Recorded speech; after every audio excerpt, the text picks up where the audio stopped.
Hello. Hello, everyone. Am I audible? Yeah.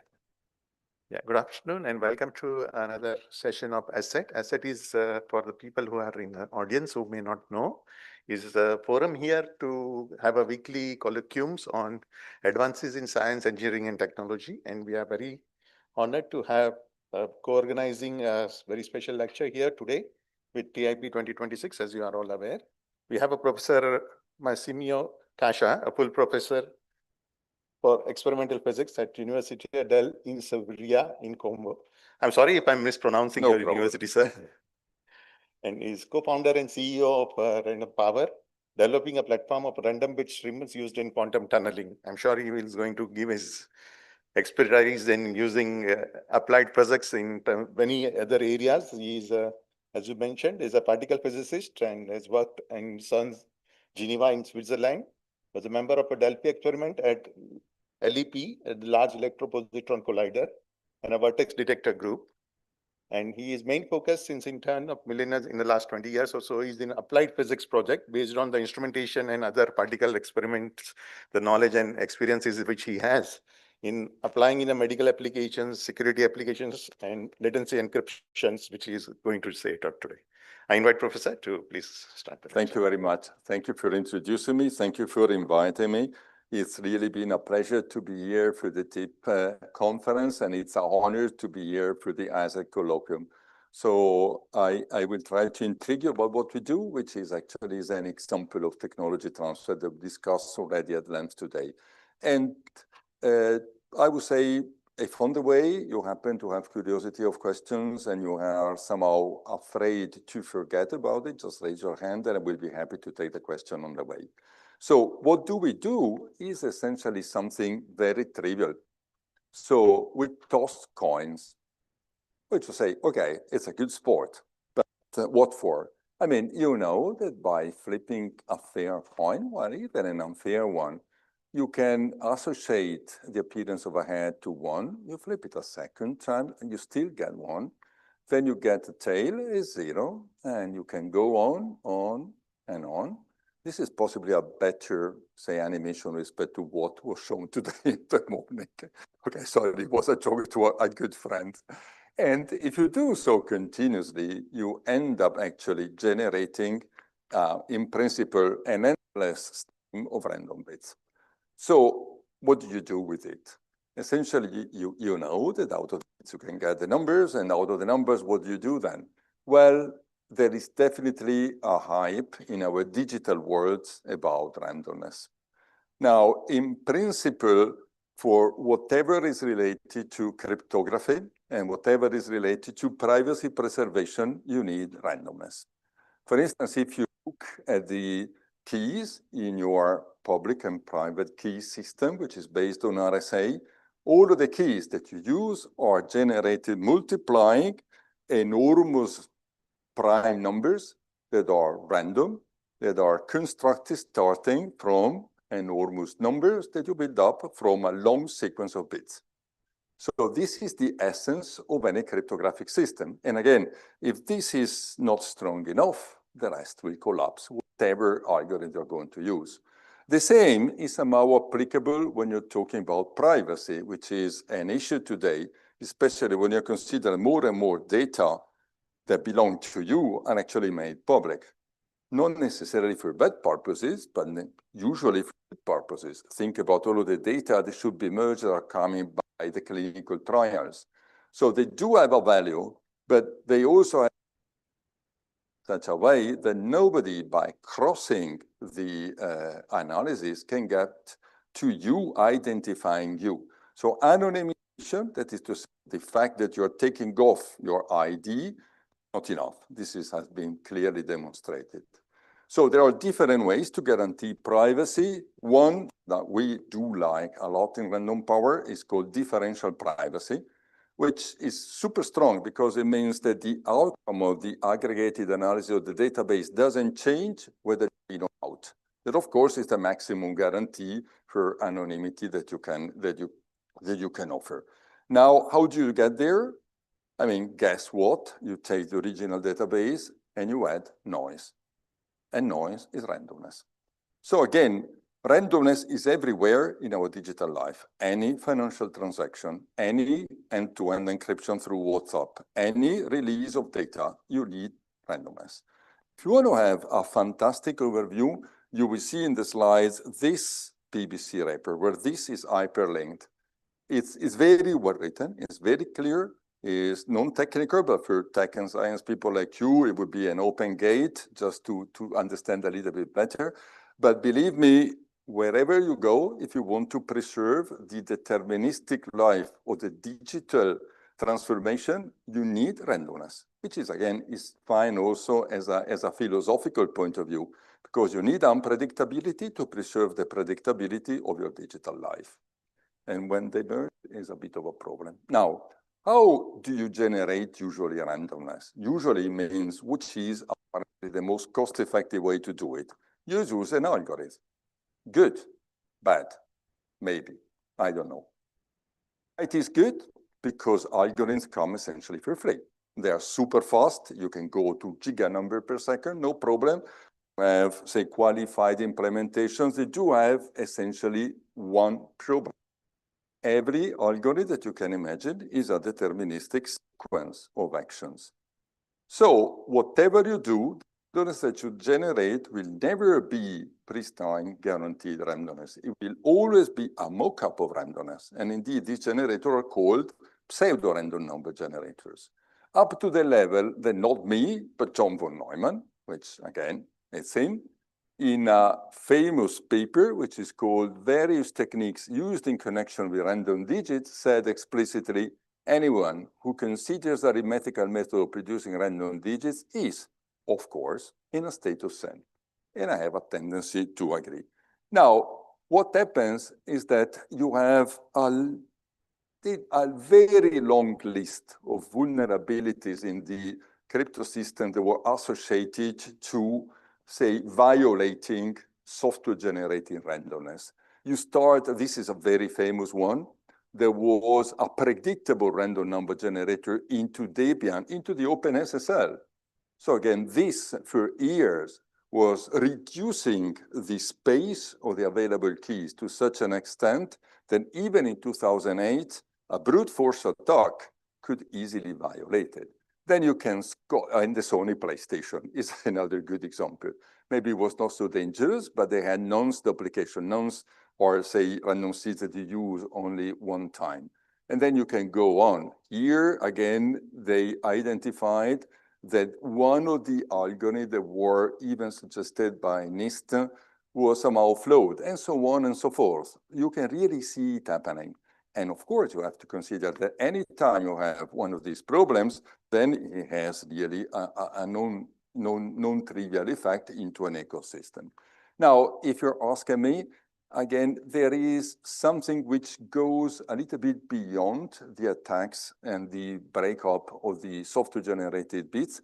That is to say, and this is a famous scandal dating back from 2013, and it was unveiled by the New York Times, you may be somehow encouraged to adopt a pseudo-random number generator that has a backdoor.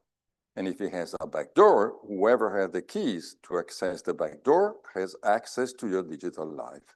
This was the name of the game for one of the algorithms that were pushed through NIST, the National Institute of Standards and Technology, where the backdoor, the keys to the backdoor were owned by the NSA. And again, once it was discovered, of course, this was dropped out, but it was enforced for a number of years. Now, taking this into account, what can you do? You can always imagine, honestly, to look at unpredictable classical phenomena. And, well, classical quantum. This is something I really like. I always have it on my front slide.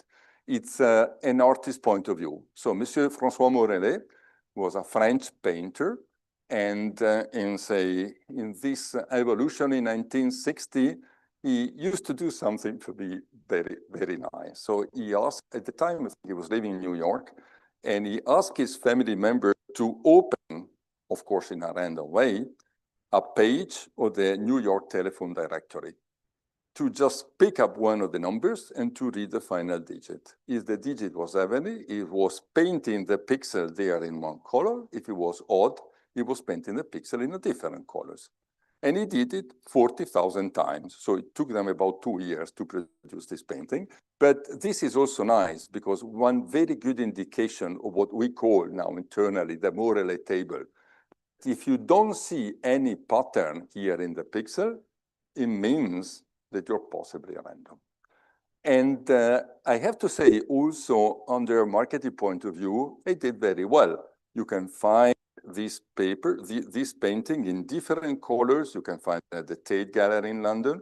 You can find it at the MoMA Museum in New York. You can find it at the Stedelijk Museum in Amsterdam. The time I saw it, I was really shocked. And then I started really falling in love with what he said. And it's a good way. It's just a bit slow. So it's not what I recommend doing. And then again, you can flip a coin. Flipping a coin, very classical, is very okay. It works. I mean, coin flipping, apart from the speed, is actually suffering from a trivial problem. It's very easy to bias a coin. And again, this is something you should always take into account whenever you look at the observation of natural phenomena to extract from the randomness and the unpredictability something that you will be making use of. And this is exactly so. So good for observing unpredictable phenomena, but you have to take into account that coin biasing is, for the majority of the solution, relatively easy. Then you have to consider that most of the solution have some weaknesses as the environmental parameters change. And then they are physical. So in technical terms, they present an attack surface, which is not trivial. And usually the bit rate that you have is definitely below what you can get algorithmically. And the attack surface is, again, a very, very specific question, because very many attacks, especially for critical applications of randomness, are really due to the fact that you can physically act against the system.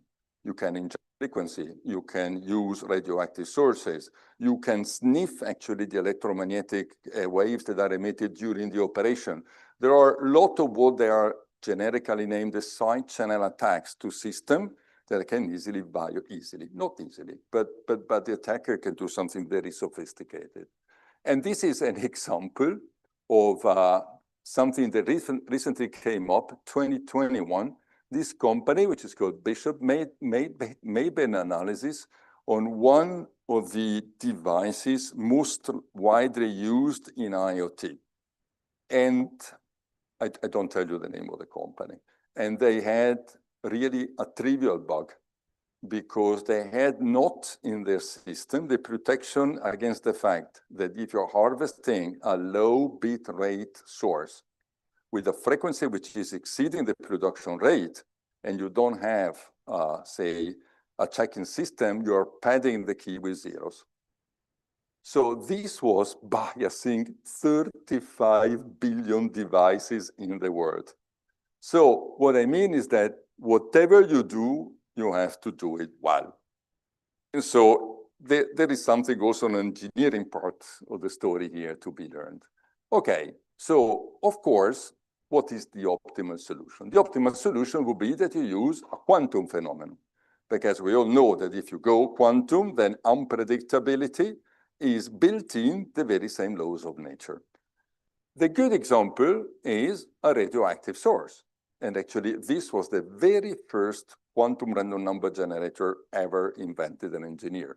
Imagine that you have a radioactive source, even the one that you use in your lab on the top, one of our detector at the bottom. We know that actually the emission is A, very quantum, and B is super unpredictable.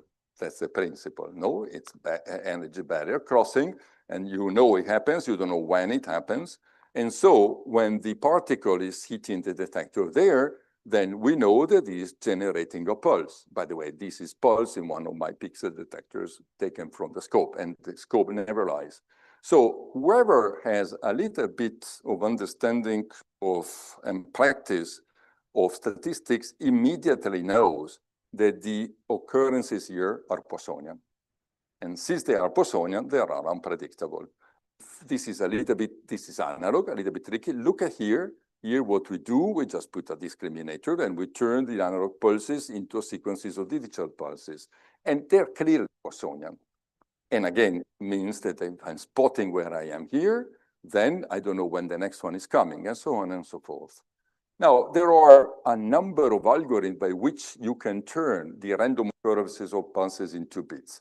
I tell you the most trivial one that are very robust, but they're not what we use. You open a gate and you do the Morellet way. So you count the pulses. If the pulses are odd, the bit is 0. If the pulses are even, you set the bit to 1. Done. Easy, super simple and super robust. Yes, super inefficient, because we all know that actually the number of pulses in a Poisson distribution is highly asymmetric until when the average number is very high. And then we know that the central limit theorem is taking you directly into a Gaussian approximation. You say, okay, good for me. I wait and see. Yeah, but look, you have to take into account the violations of the asymmetry between 0 and 1s are being checked against 10 to the minus 6, 10 to the minus 9 level. So if you want to have an asymmetry into what starts off as a Poissonian distribution up to this level, you have to collect not less than a few hundred events. Good to go, super inefficient. You are burning essentially 500 pulses or more to get 1 bit. No way. Moreover, of course, you have the problem that, by the way, there is something even more efficient. That is to say, you open a gate that has a duration such that you have, provided the activity of the source, equal probability to have or not to have a pulse. 100% efficiency. Okay. Now, what is the problem there? That if you want to keep control at the level that I talked, to take into account a reasonable rate, you have to control the duration of the window to the level of 10 to the minus 15 seconds. It's a bit difficult, a bit unpredictable. And moreover, vector changes, so it's a bit unstable. So what do we do with something else? What do we do with something else? Essentially saying that first, we don't want to have a radioactive source because they are still offering random bit generation, which is based on that, but it's a bit risky to keep actually a radioactive source, which is giving you a good rate into your pocket. So we're mimicking what you have with the radioactivity. We lesson learn doing something else. So what do? Essentially, it's a 3-step dance. First, we rely on quantum tunneling. We know quantum tunneling, that is to say the property of a subatomic particle to go actually across an energy barrier is something very quantum and very well controlled. We know actually the way it goes. Each of us as a student has been working out the Schrödinger's equation to understand, depending on the energy of the particle and the barrier energy, what is the frequency? We know it's ongoing. Now, what do? We also know that it's possible to implement it into dedicated structures, notably in silicon. And this is what we do. So when the electron, which is essentially doing, say, band energy crossing, whether trap-assisted or direct, doesn't matter, ends up at the opposite end, it's entering a region where you have a super high electric field, 10 to the 7 volt per centimeter.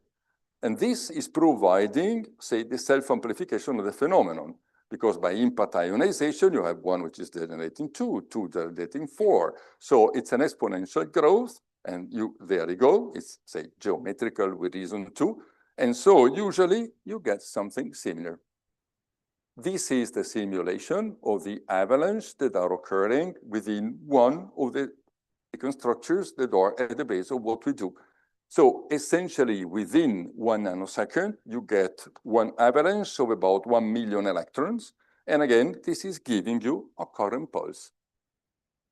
And a current pulse is giving you something very similar to what we saw before.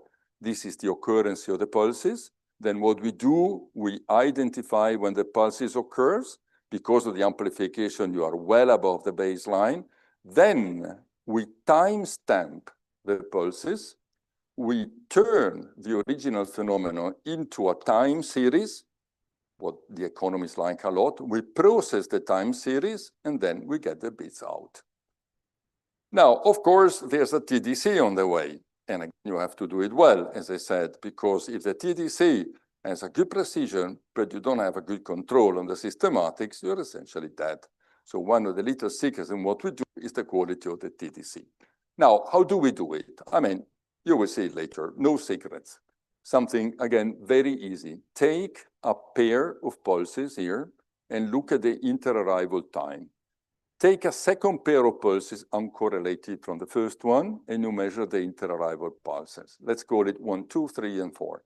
If delta t 1, 2 is longer than delta t is 3, 4, the bit is 0. If it is shorter, it is 1. If it is equal, you discard it. So again, the granularity is also important into the TDC. It's super simple. It's part of what we do. It's very robust also because it's local measurement. So if you happen to have a drift over a longer time of the TDC, you don't care too much. This is what we do. And we do it in a silicon-based platform. So it's so simple that, of course, as the idea came to the mind, and the legend says it happened actually while I was swimming, which is true, but I will tell you later. Then we filed a patent essentially immediately. So we've submitted the patent in October 2018. Within a year, then we extended internationally. And today, we have it granted in Italy, Europe, US, Korea, Japan, and what else? Yeah, Italy, EU, Japan, US, China, and South Korea. So it was a bit expensive, but again, I think it's really worth doing. And I never resisting showing actually the patent that we had got by Japan because it's simply beautiful. Okay, so a couple of notes. How the idea came up. It was really a genuine act of serendipity. I've been so lucky that I was one of the very first team in Europe to start working back to 2006, actually 2005 with the silicon photomultiplier. And so we were studying the properties of the dark count rate in the silicon photomultiplier. And I'm a swimmer. And while I was swimming, I was just considering the fact that this DCR, there is not actually very much you can do because it's absolutely unpredictable. And then I say, oh, maybe we can do something. So for the first time in my life, I stopped training. I went back home. I wrote a small simulation. Of course, beside what I've been telling you as an algorithm, there's a simple calculation that you can do. And we just started. And we said that actually it looks okay. And since I knew nothing about randomness, the very first step that I did were related to the Morley table, producing bunches of, say, 100,000 bits and looking whether there was any correlation. We did it initially with the instruments that we had in the lab. And then we started to see whether they could be miniaturized. And then we had our own little investment, and then we started. But again, it's coming straight from on board. It's starting by my lifetime experience with silicon detector. Always seeing people who knows me, they know that I actually have the mindset of an analyst and I have the heart of silicon. It was the outcome of my scientific life. So, but nobody was asking me to produce, say, a quantum random number generator. It just came up. It was really out of my mind and out of my imagination. And this is connecting to my speech today in the morning. This is why I say you have to let freedom to operate rather than force people to go on along very many directions. Another point, very historical. Look, this effect, which is essentially due to p-n junctions and avalanche breakdown when you operate the junction beyond the breakdown voltage, was known since the very early day of the silicon technology. These papers are dating 1953, 63, and 64, where in the paper 2 and then paper 3, there was an observation or on-off current fluctuation, which is essentially what we're talking about. At the time, there was modeling related to microplasma by the famous Roland Heights. Now we know that this is actually associated, as I said, to either trap-assisted or direct band-gap tunneling. We know a lot more. We know how we can control it. We know how we can, in principle, enhance direct band-gap tunneling with respect to trap-assisted. We know a lot more. but the essence was already used since the very early days of the silicon technology, which again, for me, is lesson to be learned. Now, what is the value that we are offering? Now, you have to consider that everybody now is talking about post-quantum cryptography. Now, if you look at post-quantum cryptography, namely a series of actions that are making you robust against attacks through the Shor algorithm or the Grove algorithm through the quantum computers, are essentially based on 3 levels. Level 1, you have to have, say, the highest security level into the key generation. And this is where we enter the game. So it has to be unpredictability guaranteed. Once you generate the keys, you have to find a secure way to distribute the keys, obviously. Now, there you have 2 possibilities. Either you use a quantum key distribution system, but we all know that this is good for the backbone, but the QKD systems are one-to-one, so they will never replace what we usually do. And they can do it up to the last mile, but the last mile has to be, by definition, classical way. If you go that way, or if you do it where QKD is not possible, you have to do the key encapsulation mechanism. You open a bottle or a can, you put your key in, you seal it, and you ship it. And this is where algorithms enter the game. The majority of the new algorithms that were approved, if I'm not mistaken, a couple of years ago by NIST and suggested to be quantum resistant, are essentially used for, of course, signing, but also for producing key encapsulations that are quantum resistant. Once you receive the key, then the same algorithms are highly ineffective for the encryption of high volume data. And then you use the scheme, which is called the Advanced Encryption System, based on 256, say, keys or processes. And the AES-256 is very efficient, is usually used for, say, bulk data encryption, and it suffers from one problem only. It's symmetrical. It's not based on a private and public key system. And this is the reason why the emphasis goes back to the distribution of the keys, because you're using the same key for encryption and decryption. So you have to make sure that nobody has the possibility to use it. Now, where are we? No, these are the 3 little toys that we developed. 2 are here. The other one was a little bit too bulky. This is the workhorse. So it's a very, very simple board, but quite nice. The sensor here is essentially a silicon photomultiplier. The front-end electronics is based on high-quality discrete components. Within this Spartan 7, we have a lot of IP that actually you can not only link to the TDC. We implemented 32 picosecond granularity TDC on the FPGA, which is not bad, with a self-calibration system. So it is based on tapped delay line. It works well. Essentially, you rely on using the speed of the signal along the metal lines into the FPGA.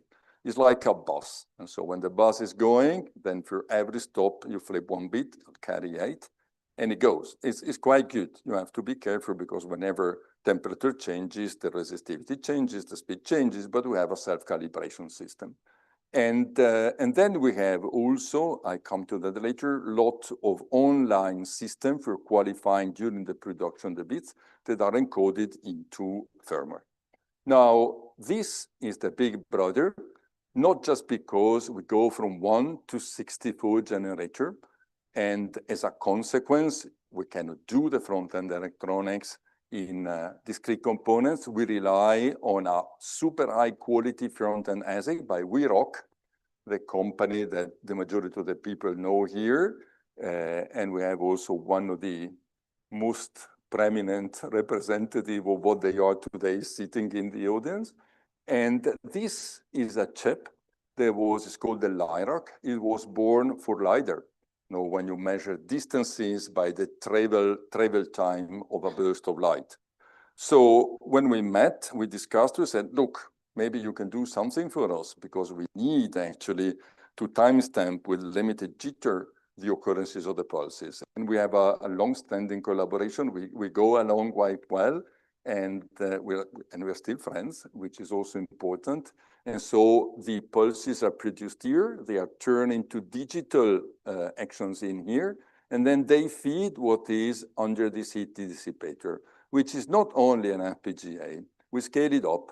This is a KR26 by Xilinx. That is to say, it's a system on module. You have on the same silicon die, you have an ARM quad-core processor, and you have an ultra-scale FPGA, because here you need to have 64 TDCs and a lot more. And so this is essentially a computer on a board. And I come to that a little bit later. And this is actually the jewel in what we did. This is an ASIC.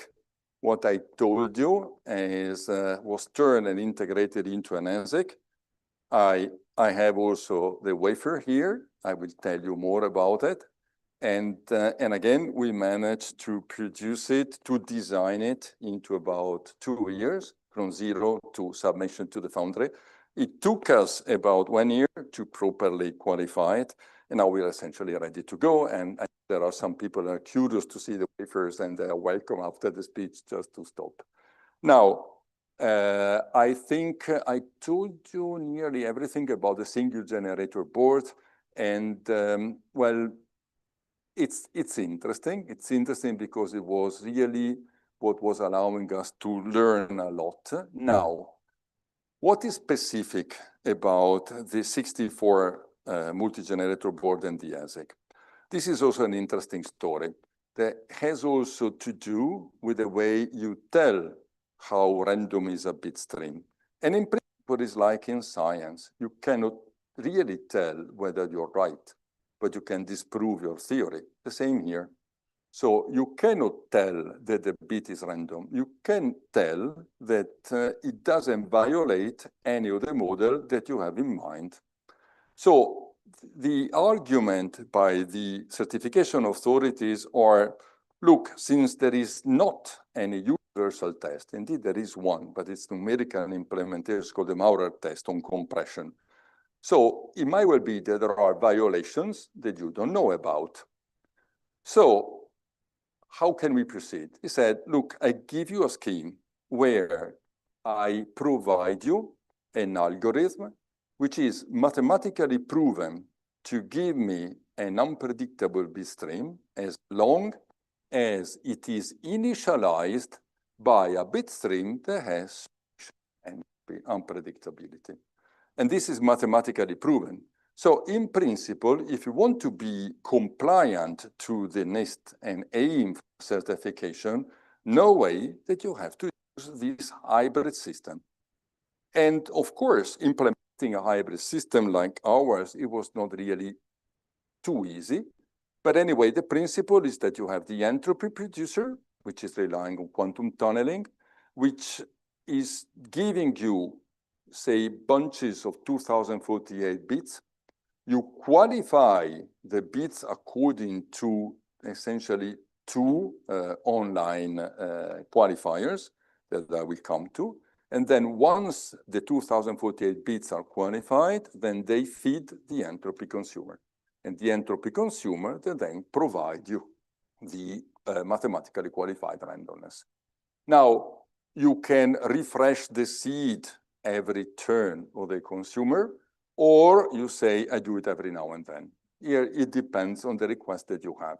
When you refresh the seed every turn of the algorithm, then it's called to guarantee the prediction resistance, which is the highest level.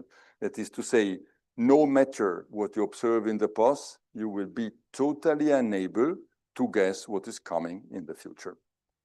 Okay. Now, for the FPGA, I told you already a lot.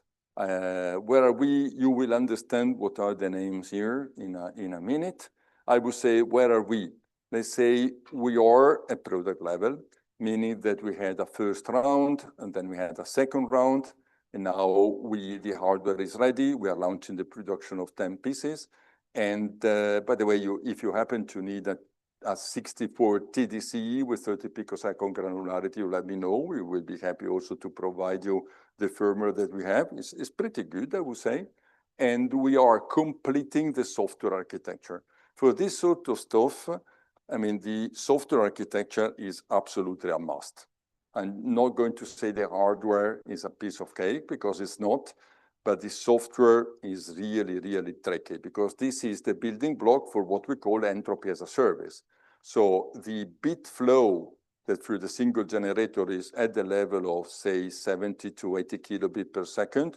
Here, it's bound in DRBG mode, so niche compliant mode, to get to 800 megabit per second, 1 gigabit per second, because it's bound to serve a plurality of users. It means that you have to have, say, authenticated access. You have to have a round-robin distribution of the bits that are produced.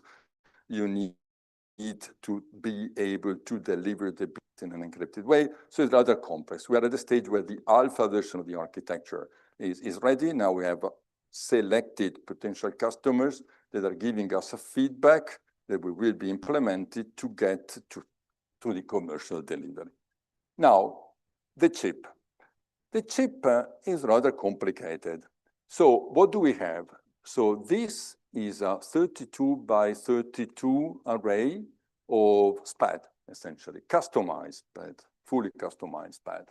And so when you have one of the dark pulses that are appearing here, then like in every good digital SIPM, well, ours is a bit complicated, more complicated, then the pulse is traveling, and here we have an OR tree with monostable just to reduce the duration of the output of the discriminator.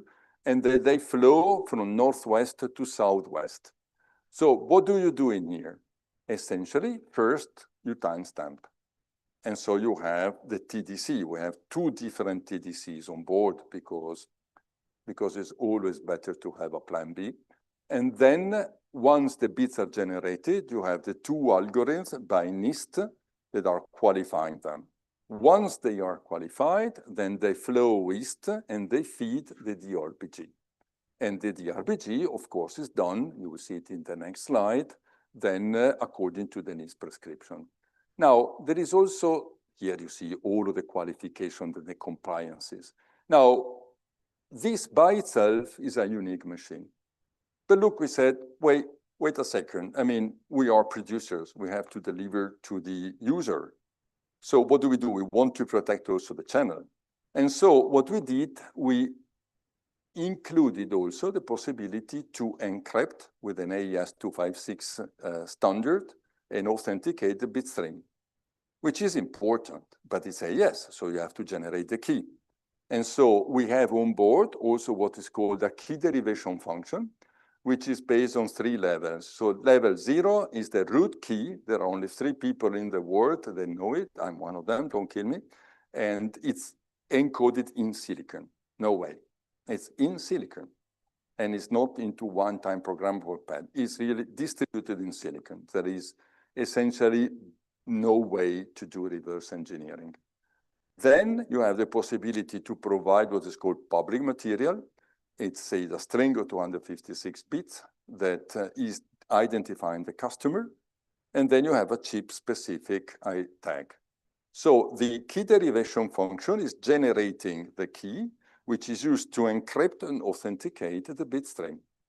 And what is more important, the key never leaves the ASIC. Never.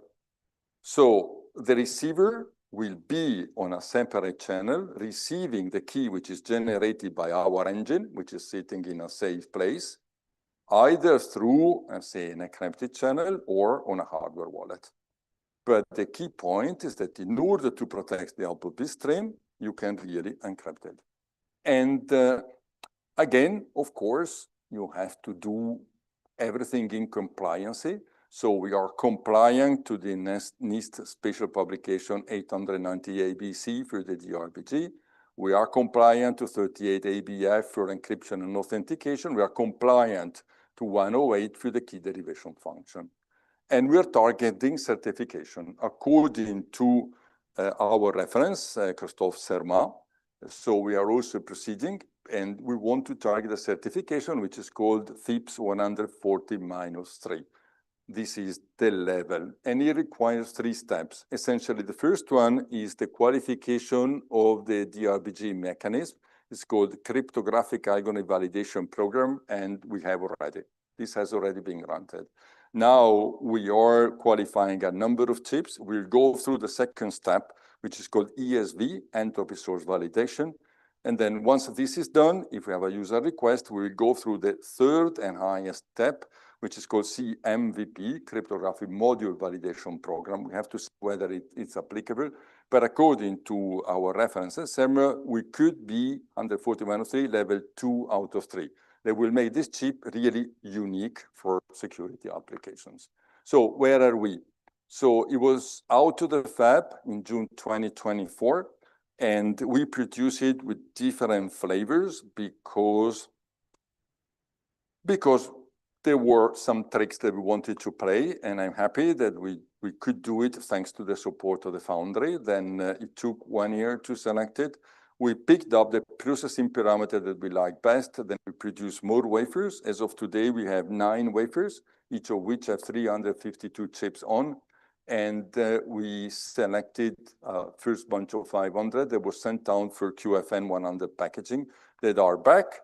And out of this, we are now completing a series of carriers just to make them available. Now, challenges in chip design. Challenges of chip design, they asked me to be short. They're, say, private discussion. I mean, super sequences, super, say, fast. You have to make it compliant to the standard. So it's not enough to say that you have a good bit generator. You have to implement crypto standards inside the chip. Then you have to make it secure, and you have to make it secure, retaining the flexibility in the testing. And this has a lot to do first with the key derivation function. You have to make it secure while retaining testability. This has also to do with what we were forced to do by our funding agency. You will see in a minute. So we had 1 bullet. So we did go through the standard way of designing functionalities, identifying the critical components, producing and testing the critical components, going through a multi-project wafer, produce a small sample, pick up the best one, produce an engineering run way. We went straight to a full engineering run. We had no other possibility. So we took the risk and we reduced the risk, including complexity into the architecture. So essentially for any critical block, we had the possibility, we added a duplication.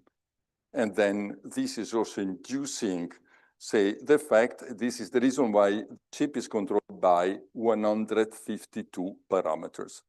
That are not a small number. So one of the reasons why it took 1 year to fully characterize it, that we have to find the sweet spot into the 152 parameters. Once they are done, we burn the values into OTP, and then the SPI engineering line that we use for the qualification, we flip a bit and we disable it permanently. No way you can change it any longer. So the chip that goes to the user has a second SPI, which is called the end user SPI, running at 24 megahertz. No way at all to change any of the functional parameters of the chip, not to do anything else. You have 6, 8 commands, and that's it. But again, it also means that the calibration and qualification of the chip is a piece of art. Then here, okay, say the interaction with the company was done, with the foundry was essentially done to optimize the process. And we wanted to optimize the process to reduce as much as we could the temperature dependence. Then again, it means enhancing direct bang antimony with respect to trap assisted. I just give you one figure and then I go, this will not appear. So don't take pictures, it will not appear in the slides. So for the standard Hamamatsu, if you go from 5 to 40 degrees, the DCR changes by a factor of 15. In what we do here, our preliminary test is a factor 2, now is a factor 2, factor 4, now is a factor 2. So processing was also significant. Then again, you want anyway to stabilize it. So this is again another piece of IP that we have. We have two algorithms that while the chip is running are, say, tuning the parameters of the 32 by 32 array to make the DCR stable. I cannot tell the details because it's IP, but we managed to keep it very stable. Okay, then again, this is more on the electronic side. So our cell is not just a SPAD. We have the possibility to enable and disable single cells because the screamers might be a little bit of a problem. And then, as I said, we have a monostable to avoid as much as possible the piling up of the pulses. Then we want to make it easy to operate. These little toys are breaking down at 12 volts, but you cannot hand over a chip that is breaking out. It requires 12 volts. So we have on board a DC-DC converter, which is working very well, so that you just use 1.8 volts and 5 volts, and there you go. And you also have, through, say, a digital to analog converter, very good control. And always have a plan B. And here I stop, meaning that we have two TDCs on board. One, which is based on a very, very classical ping-pong scheme, very robust, not ideal, very robust. The other one is, so anyway, the system clock is 66 megahertz, so we keep it, we bring it up to 500 megahertz on chip, and then we do a classical ping-pong.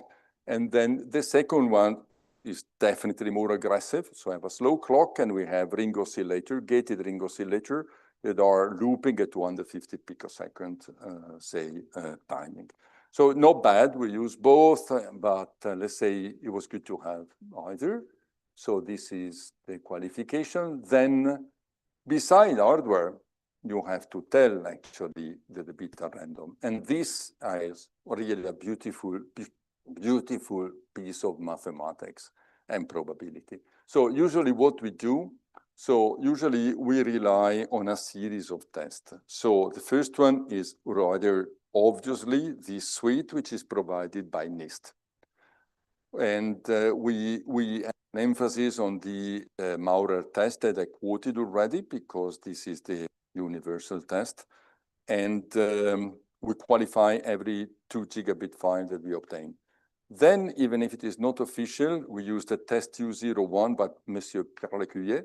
Pierre Lecuyer is a Canadian mathematician, dedicated his lifetime to these sort of problems. And this suite, it is called test U01, is really fantastic. I don't understand why it was never made official, but it's really spotting problems that were not identified by NIST.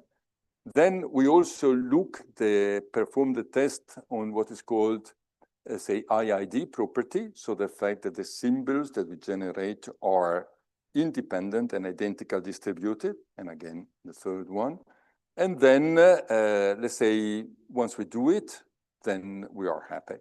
What we have on board is related, that runs online, apart from a few algorithms that I invented myself, are the monobit, which is looking at the asymmetry between 0 and 1 into, say, user-defined sequence of bits. And then something which is highly uncorrelated to the monobit, which is called the runs, which is the repetition count test. That is essentially based on the fact that for an unbiased coin, you have a statistics which is characterizing as a random variable the number of bit flips that you have. It's quite interesting. It's quite interesting. It's the original proposal for the runs. It's on a very nice collection of tricks that was published by an officer of the US Navy back to 1954, if I'm not mistaken. And it's very nice, very, very nice. So this is something that we have on board. So we do it in real time as the bit is coming. And again, and then the qualifier that you have, again, this is a bit of mathematics, is the entropy. Now, what is the entropy? Say, first you have to know that because of the engineering limitations that we have, our bit stream comes in nibbles. They say for every iteration of the machine, we generate 4 bits, and then we chain them. So it means we have 16 symbols, okay?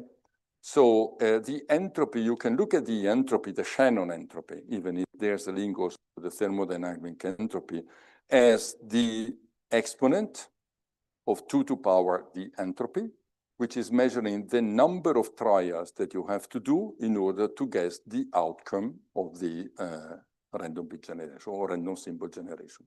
So if you're generating 16 symbols, the maximum entropy, according to Shannon, that you may have is 4. So this is the easiest way with no math to understand the reason, the motivation behind. So random guessing, number of random guessing. You can easily guess the fact that if one of the bits is highly correlated to the neighboring one, of course, you need less trials to guess it. Now, these are some samples. So we measure the entropy for the 16 symbols that we have. Then we draw a line. And the measured entropy that we have on these samples was 3.9996 with an error 2 10 to the minus 4, to the minus 4, and which is proving that even the raw entropy that we produce is of the highest quality. And I might be mistaken. This is a measurement that we did, say, a couple of years ago. But at the time, it was the true random bit generator that had the highest intrinsic entropy all over the world. Now, beside this, we submitted this. I'm very honored because it was the very first crypto conference that we went to, and our paper got the best paper award. This is the CAVP qualification that we have got by NIST, which is proving what I said. Then if you want to know more, we recently published, this is interesting. It was published in 2020 in the early days of the company. You have a lot here if you're curious. And then this is the most recent paper that we submitted, which we have already 2 in the pipeline that are yet unpublished, submitted to another crypto conference in case you want to learn more. Now, let me spend a few minutes more to tell you how we got there. You know the beginning of the story, so it was a swim. By the way, if you go to Science Business, you see an interview that I recently have, which is telling you really the tale of the random bits. Now, as you know, I'm really in support of having the public funding to, allow you really to get to life and to continue. And the Attract program that was approved for the second iteration yesterday was our big supporter, honestly speaking. We had phase 1 that was giving us only 100,000 euros for, say, a 1-year program. Then it was, say, extended because of COVID, was allowing us to get to the single generator boards. Then after a non-trivial time lag that was setting us in danger, we had the phase 2. And there we submitted a proposal and we got 2 million euros. And this is what was leading us to the 64X and to the chip. But not only, and you will tell, it was protecting us against requiring significant private venture investment, so to be diluted and to continue and to grow stronger. But of course, you can be confident, but no self-confidence. And so after the very first startup competition that we won, we raised interest into one venture capital in Italy. And said, okay, look, I'm investing a bit in you, not too much. If you look, it was 1 order of magnitude less than the European grant, but it was a good backup for us. And again, we moved on, we did well, we raised interest, and now in October 2025, not so long ago, we managed to close a seed round. So we have been working with an American investor, with, say, 3 Italian investors that decided we were good enough to invest. So they invested 2.6 million euros for a 3-year program, which is targeted to go to market on one hand, and as, say, mid-term, to get to the level where we define the characteristic of the second generation chip that we will be producing. Then again, it will depend a lot also on the feedback by the user. But the go-to-market is very close, meaning that for us, the good to go will be the RSA conference in San Francisco, where we're going by the end of March. And this is the power of Europe beyond money. We would have never gone so far without a collaborative effort. And the idea was brilliant, but I mean, I'm not the sort of guy who says I can do everything on my own. So I had, and my, say, co-founders had the strength or the idea, but not the capabilities. So we talked to people in Europe that could be, we would have liked to have on board of us, and we were appealing. And again, the fact that Europe was ready to invest said that we were decreasing enormously the financial risk for the companies to get on board. And so after dating them for a while, they said, good to go. And so here within Attract, we have both research institution, my mother institution, AGH, University of Science and Technology in Krakow, my engineers, and Fondazione Bruno Kessler. But then we have companies. Nagra Kudelski made available all of the crypto part for the chip and the 64X. E4 Computer Engineering, possibly some of you know it. They are super strong in high performance computing and will be steering the go-to-market for the data centers. Seco is a listed company, super strong in IoT, located in Italy. Imazenic are my champions. They are, say, X-ray sensor designer in Barcelona. I mean, I know since we were both young, Renato Turchetta, and then I happened to know Andrea Bofil. They were the lead architect into the chip design. And it's also thanks to their experience that we could really go directly into, say, a full wafer production engineering. We Rock, I mentioned already, and then there was us as a company.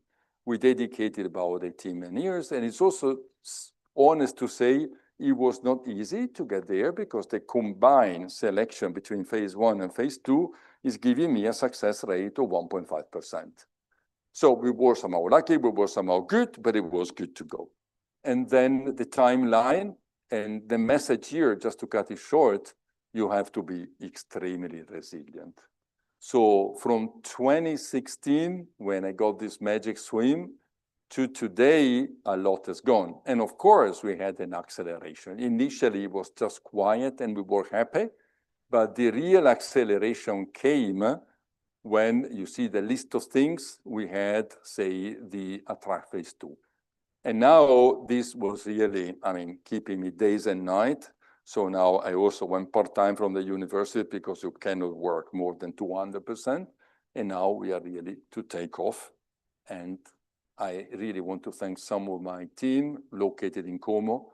And apart from the people in Como, there are, of course, all of the people around Europe, around us.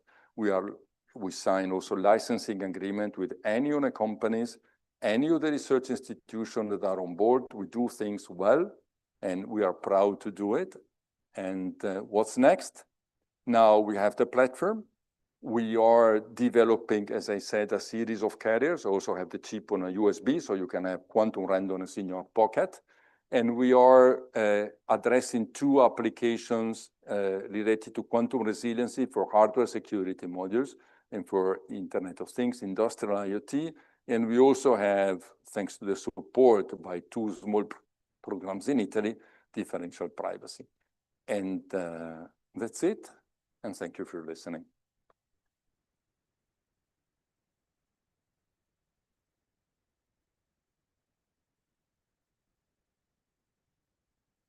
Thank you. To see the chips and hardware in the hand we have. Open for questions. And Mattia. All of this is great, needless to say. Thanks. I just wanted to ask a little bit more about some technical detail you showed at some point. There's 2 questions, actually. When you showed the dependence on the DCR, on the temperature, first things first. Say first, I'm not going to show it again. Yeah. No, I imagine I wouldn't ask. But so the first thing is, maybe I missed a bit in the presentation, but is this Tower Jazz you're using a chip, a sensor you designed? Or? We're using Tower Semiconductor 180 nanometer node. Okay. It was for 2 reasons. So first, we know they're very open, and indeed process variations were negotiated and accepted. Second, we couldn't afford anything else, meaning that we need some libraries, right? And there are 4 companies in the world that offer these libraries. One, for obvious reasons, you cannot go. The second one, for obvious reasons, you cannot go. The third one, nobody we had experience, and then there was leftover only Tower. So happy the Tower said, okay, let's go. Okay, and it is quite impressive the way, I mean, the behavior looks stable versus temperature with respect to Hamamatsu sensors you showed. It's very impressive. But did you do the design of the sensor? Yes. Okay. We started by an existing library, but we definitely modified it. And I assume it was essential to have a pre-existing library, simply because it tells that the foundry has experience in optimally manufacturing this sort of spuds. So it was essential. We would have never gone, sorry, the companies were 5, but one was also ruled out for financial reasons. And we would have never gone to a company that never did any spud. I had not any initial spuds, no, because there is too much experience into it. You could really get to values that were beyond any control. It would take years for them to get the experience. Years. And one last bit still about this. You showed trends up to 40 degrees. Well, actually, I did it from 0 to 50. Okay. So here it was just data that I had in my pocket. 0 to 50 works well. Now, depending on the user, we offer the possibility to go, I would say, down to -20. We have tricks to play to maintain the flux. Well, I didn't say the chip is giving you in, say, native mode up to, say, 3 megabit per second, which is not bad. In the RBG mode, up to 24 megabit per second. For the majority of the applications, apart from QKD, it's good enough. So, of course, you have a leftover T variation, but you have tricks that we know how to play in order to guarantee the numbers that I tell you. My feeling is from -20 to plus 60 to 70. Okay. Which is not bad. No, some computers are still hot, but probably not as hot as 70. No. Thanks a lot. Please, correct. Yeah. Thanks for the nice presentation. I'm not rushing away. So in slide 22, you mentioned something like, if I understand, the key never leaves the chip. I mean, yes. You send the message and then user tries to connect through a different channel.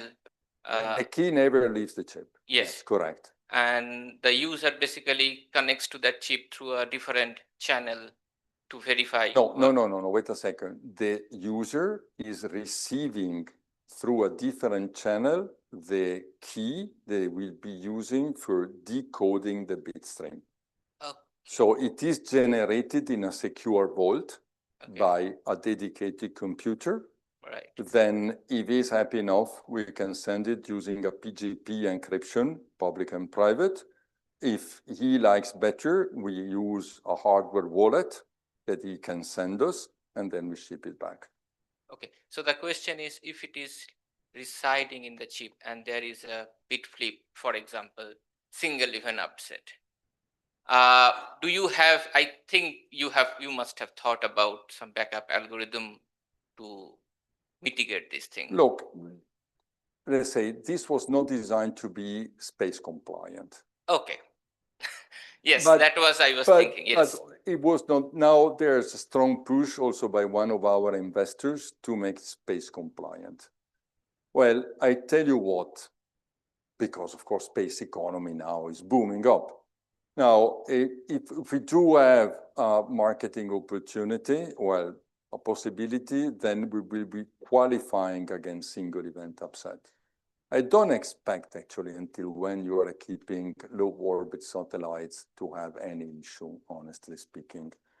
And you can also imagine to have mitigation measures that are trivial, but really trivial, both on chip and by the board that you will be providing. So let's say if we get a business case, we will do it, but before redesigning the chip to make it, say, a single event upset compliant, I want to do something else. So I have a few tricks in my head, honestly. I just want to tag here. I just want to tag on his question real quick. Yes. My understanding is a lot more naive. So that plot that you said you show about the distribution as depending on the temperature. I know and, it was, yeah, yeah. It was triggering. Yeah, but so the point is that once you pass the operating temperature, it's you kind of lose this randomness. Is that am I misunderstanding? No. The question is related to two major points.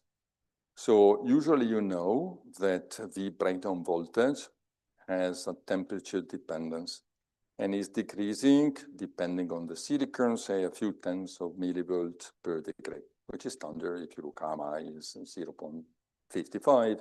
If you look at Sencel and the others, 0.23. If you look at our silicon, I don't tell you the number, but never mind. So you may come to a level where it becomes a little bit difficult to control the high voltage. This is a technical part. Physics-wise, you know that you have phenomena that are typically after pulsing, that are, I mean, the rule of the game. So they are there. So they are detrapping of charges. Now, of course, it's again something I didn't tell you, and I won't tell you. We have tricks that are allowing us to get rid of the effect of the after pulsing to a certain extent. So again, we have to see up to which level our tricks are properly working. Then moreover, no, I think these are the two main reasons. No, but my naive question is... No, wait a second. And then, of course, if you go above 70 degrees, you have to see how the rest of the circuitry is working. I see. Because it was not really designed to be automotive compliant up to 150 degrees.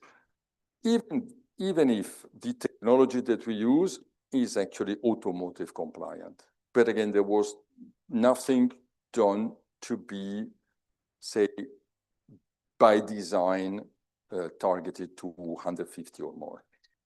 No, my naive question is, so the temperature is not one of your taxing surface, right? Can like yeah. No, especially because if something goes wrong there, we have, say, three ways to say it. So first, we have an on-chip temperature sensor. Okay.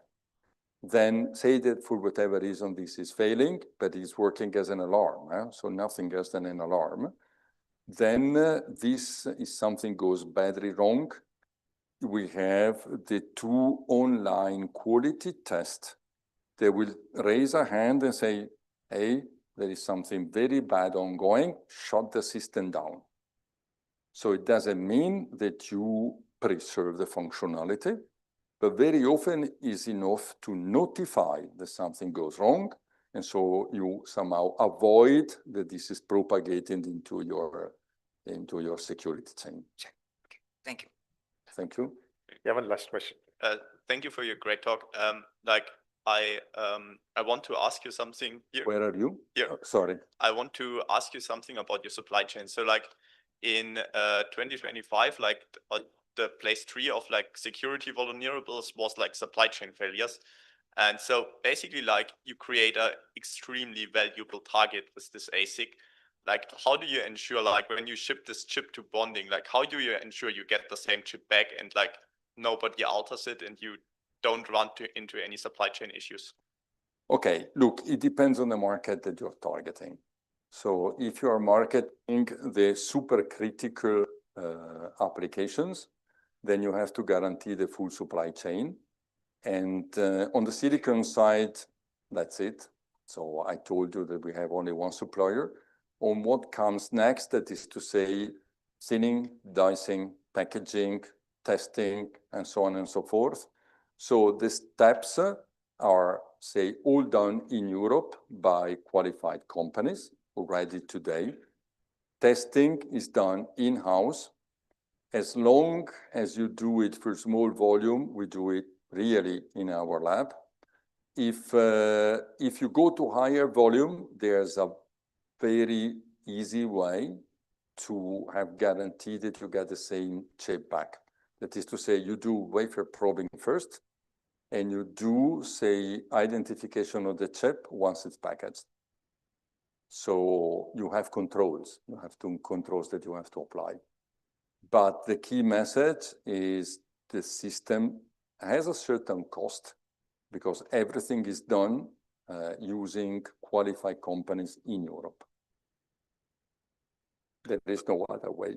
But like, I think like you said, like it depends on the market you want to target. But like, I think like you said, like you want to like target hardware, security modules, and IoT devices. I think both of them are like for Secret Service, something like that. No. The main market for hardware security module are the financial services. Yeah. So there, what you have to do, and again, we are entering a partnership program with a company that I cannot mention. And of course, you have to respect initial conditions, and then they do the rest. Okay. I tell you, we sold some of our products to agencies. They even don't care about the certification because they do it. Okay. Yeah. Okay. Thank you. But it's certainly true that if you go really to the top security level, there is a different story because even assembly has to be done into a closed area. So you can guarantee whatever is related to the ASIC, as I told you, but then, for instance, I can show you the USB dongle.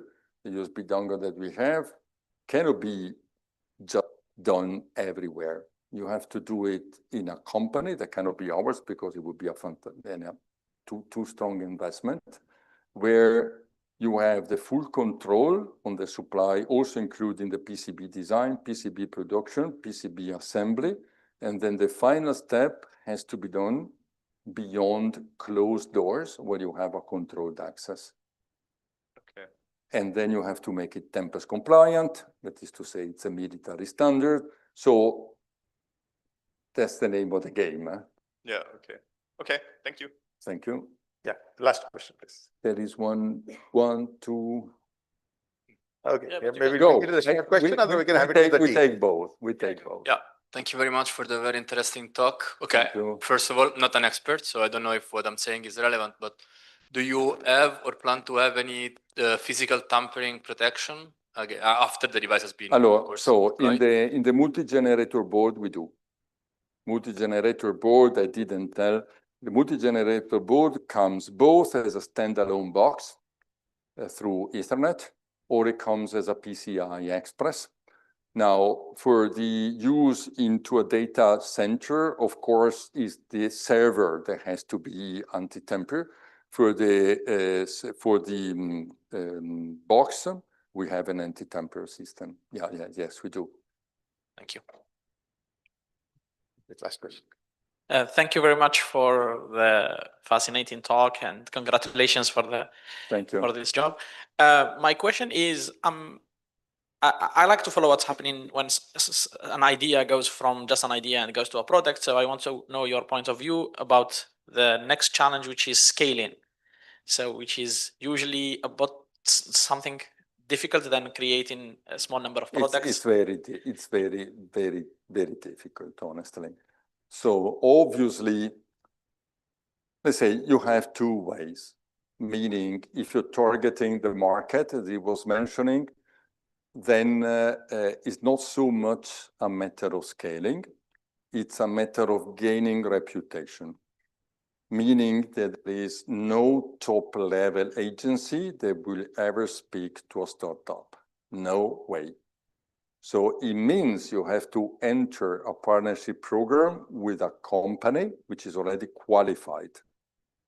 Then whether the company is interested in raising random power or in partnering, I don't know and I cannot tell you, but it will be the only way because it's the company that somehow guarantees about your reliability. So this is the main difficulty. And then if you go, say, market volume, so high volume, that's difficult, because if you want to set a supply chain, which is much less critical in terms of security, but for instance, somebody is asking you from one day to the next 200,000 chips. The only possibility that you have is, of course, house. In Europe, you have maybe 2 companies that can assist you, but you have to start negotiating, say, the price reduction with the foundry. But there, I think we have good entry points. And then you have to consider the cost into wafer probing and all the food chain. It will be difficult to manage. And especially because I believe that if you go above, say, a few 100,000 chips a year, or maybe even less, a few thousand chips a year, then it would be very hard to compete with NXP, with STM, with Infineon, because they can offer something maybe not at the same level that you do, but certainly at a fraction of the cost. So life is hard. Life is definitely hard, but so I'm happy that we came up to here, and let's see, maybe in 3 years I will be able to tell you where we are. Hopefully. And can you tell us quickly about the name of the company and the art of the logo? Well, yes, no, the name of the company is, again, it came out of my head, and what is it? Well, I go to the back, which is maybe easier. Where are we? 9. Oh, go back. Okay, the logo, well, you know what it is. Yes, yes. The logo are the pulses, right? Yeah. And the name is out of my head because it's the power of randomness, so the power of unpredictability. By the way, not only this is also, say, protected, is protected. It's our IP, both the logo and the name of the company. So it's not only the patent. Okay, congratulations again. Thank you. Thank you. Thank you very much. Yeah, please join me again in thanking Professor for a wonderful talk. Oh, you have a question? Okay. Fantastic. Yeah. Hi, sorry, I think I don't maybe know the existing, like, so it's a novel idea and application. So I was just wondering, like, there could be, we can use like other quantum, like quantum entanglement or something else to develop, like, big advance this thing. So are there competitors? Are there quantum random numbers? So the competitors? Yeah. Competitors, I can. And other processes used, like, okay. or I explored. tell you about the competitors. There are about 30 quantum random generator companies in the world. Out of these, only 3 claim to have a chip. So one is not a chip, is, say, it's a trick because it's still based on radioactivity. And the young company. The first in class, which is called ID Quantic. They started 20 years ago, but 26 years ago. They went already through an exit and now a second exit. So they do provide you SPAD, quantum key distribution, QRNG, whatever. So the major difference between what they do and what we do is that they are using photons. So their chip has not all of the DRBG machinery that we have on board. And moreover, it's done on silicon photonics, which of course is coming up, but it's definitely more complicated than ours. And moreover, it will hardly be FIPS compliant. So the other company, which is making a lot of noise,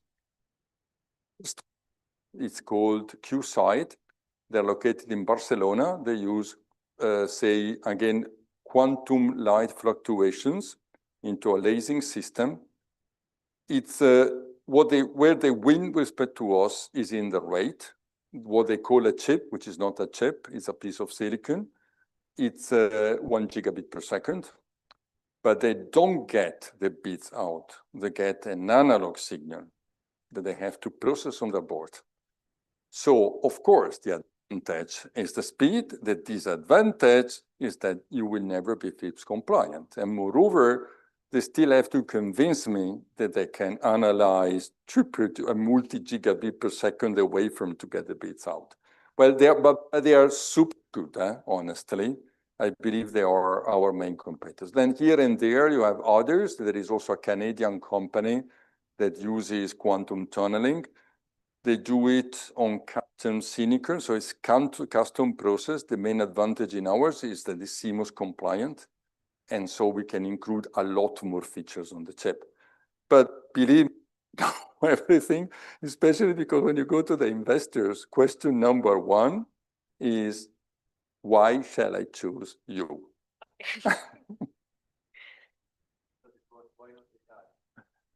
Sorry? I thought it was why we don't do the AI. For AI, I could be speaking for another hour, but okay, they're not doing it. Okay. Yeah. Thanks very much for that question. Thank you. I'm happy that you liked it. Thank you very much. Thanks for the session. Please join for the tea. The conversations can continue with the tea. Yeah. Sorry? We can have a conversation going. Yes. Fantastic. Thanks for the one. So people were happy, and also am I. Yes. Thank you. I really appreciate it. I'm sure very much. Thank I'm sure you. it is going to be kept up with the cryptography thing. Yeah. Okay. But I'm sure you will have a lot of governments approaching you for all those sort of things.